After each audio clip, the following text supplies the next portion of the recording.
You've tuned into The Mountain Gardener with your host, Ken Lain. Gardening, it can be challenging, but with these simple insider tips, you'll reap huge rewards. Now, let's tune into today's Mountain Gardener with Ken and Lisa. And welcome to this week's edition of The Mountain Gardener, your host, Ken Lain, here talking about the landscapes of northern Arizona. And we are into the thick of the planting season. Actually, as we get into the 80s and low 90s, it's kind of ideal for plants. They'll really take off with new growth. And what's happening is before we were in the 70s and it got cool into the 40s or high 30s, and the ground stays cold. So it's warm in the day, but the ground, it's all about the ground. So the roots take off when the soil temperature gets up into that 55, 60 range. And when that happens, the top growth and the bottom growth, the plants are just going, I'm just feeling good. And they start rooting, growing. I mean, your tomatoes will start going like crazy. And so this is just a tremendous time to be planting even trees, even evergreens. So your Colorado spruce, they're starting to elongate their new growth. Again, that is temperature of the soil kind of triggered. So if it's warm, kind of goes, yeah, it's good. But when the temperature of the soil gets certain temperature, they just ignite with new growth. Pine trees, junipers, cypress, cedars, they're all kind of triggered by soil temperature. And I don't think we talk about this enough about gardening. We're thinking it's by frost dates. Yeah, frost dates are something.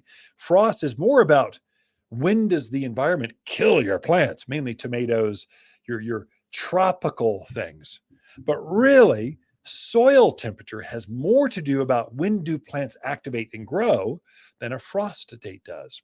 This would be a tremendous time to be putting fruit trees in because you're going to root immediately. And so you will have bigger roots, more structure for next spring's fruit harvest. So you're going to set the stage for more fruit, more cherries, apricots, nectarines, peaches, apples, pears. You can go on and on. Nectarines. Oh my gosh.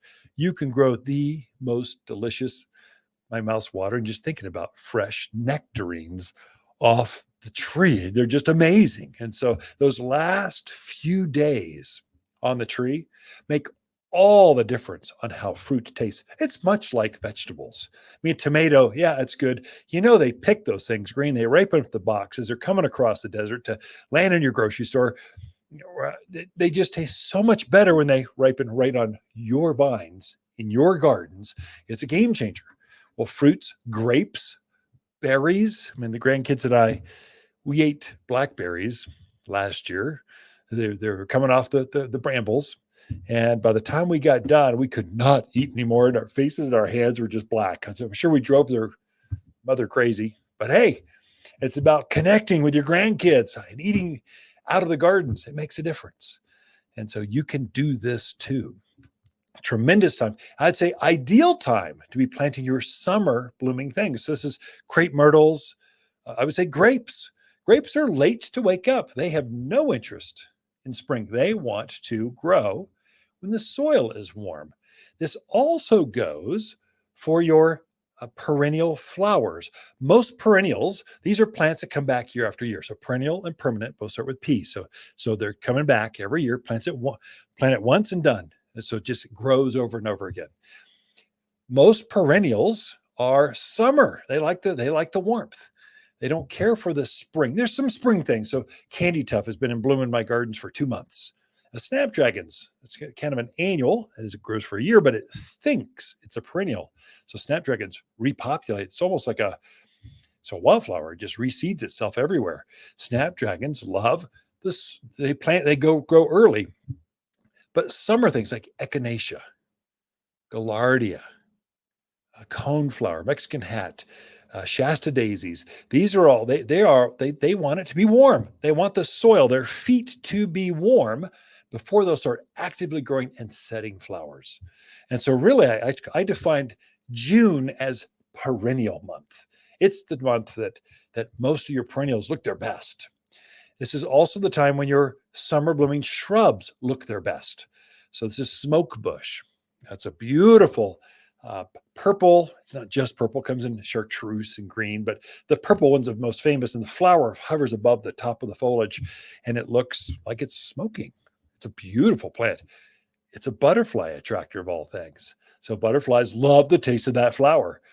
This is when a lot of your autumn sages, a lot of your, anytime it says the word sage, it means loves the heat and wind. It will bloom from here through the heat. It loves that. And so it's waiting for soil temperatures to be warm enough. And then it's nonstop, riotous, just color. And butterflies love sages. Anytime you hear the word sage or salvia, it's the same plant. Same with pinks, dianthus, and carnations. They're the same plant. So pinks have a little bit smaller flower. Dianthus has a little bit bigger flower, and carnations have a bigger flower. They're the same plant. The foliage is the same. Flower size changes a little bit, but they both love this time of year. And they're nice evergreen. They've been looking green and nice. They've been budded real heavily, but now they are in full bloom because of soil temperature. And so butterflies they're like magnets. I tell you, in my gardens, probably I got several. So we love birds and butterflies. We garden for birds and butterflies. We like the activity. The birds are so riotous, they're almost a nuisance. They're too loud sometimes. And butterflies, you can never have too many. But the flowers they love the most in my gardens are scabiosa, or pincushion flower is the common name. It's a little plant. The foliage is maybe ankle high, but the flowers hover about a foot above that. And they look like pincushions, like you're sewing pincushions. And they're like butterfly landing pads. I just love that plant. If you've got a couple of those in your yard, you will have butterflies. I mean, all varieties. Another one is Gaillardia and Echinacea. These are both similar. Gaillardia blooms early. It's a native plant, has a big sunflower kind of flower, not big as your hand flower, but it looks like a sunflower that's about just shy of a baseball size. So it's that big around. And butterflies, again, it's like a butterfly landing pad. They just love to land, rest, have a bite to eat, fly off and continue going. They just can't resist. So it's swallowtails, peanut ladies, to monarchs. They all like it. And so in my trees, there are some trees that are just naturals for butterflies. One is mimosa, or silk tassel tree. So they've leafed out a little late this year. They're finally starting to bud up with flowers, and they will bloom nonstop through summer. And the entire tops of these trees will be nothing but hummingbirds and butterflies. You'll just see them floating around. I mean, with dozens, not just one or two. We're talking dozens of butterflies all up in the tree, kind of taking in the nectar because it has a lot of flowers. The local native that's very similar to that they just can't resist is desert willow. There's a wild tree that grows, maybe mid-teens. No taller than 20 feet. It's a short tree or a big bush. Many times it's multi-stemmed. Has these beautiful flowers on them, kind of vase-shaped flowers, which hummingbirds love. Anything with a long proboscis or long beak loves to get in there and just take out the nectar. And it just blooms like crazy. And the newer varieties of desert willows. So we no longer sell the native one because there's so much better native ones. We've bred the bean pod out of them. And so now we've got one so it blooms, and then it self-prunes that flower, lets the flower go, and automatically sets another flower. Instead of a bean, it forms another flower. So it's a repeat blooming desert willow. The butterflies think that's the greatest thing ever. They just cannot resist it. And so there's just so many flowers. Coral bells, or heuchera. It's a perennial. It's a nice foliage plant, but the flowers hover real tall above the foliage, up about a foot tall. Butterflies are all over that thing. It's amazing. Of course, butterfly bush. It's a natural butterfly bush. It just grows so well here. Another one is Russian sage. It's a kind of a blue spiky shrub up about hip high or so. They're companion plants with each other. Lots of butterfly plants. The best vine, I could keep going on and on. Honeysuckle. They just love vining honeysuckle or ground cover honeysuckle. You're going to have more butterflies when you've got honeysuckle.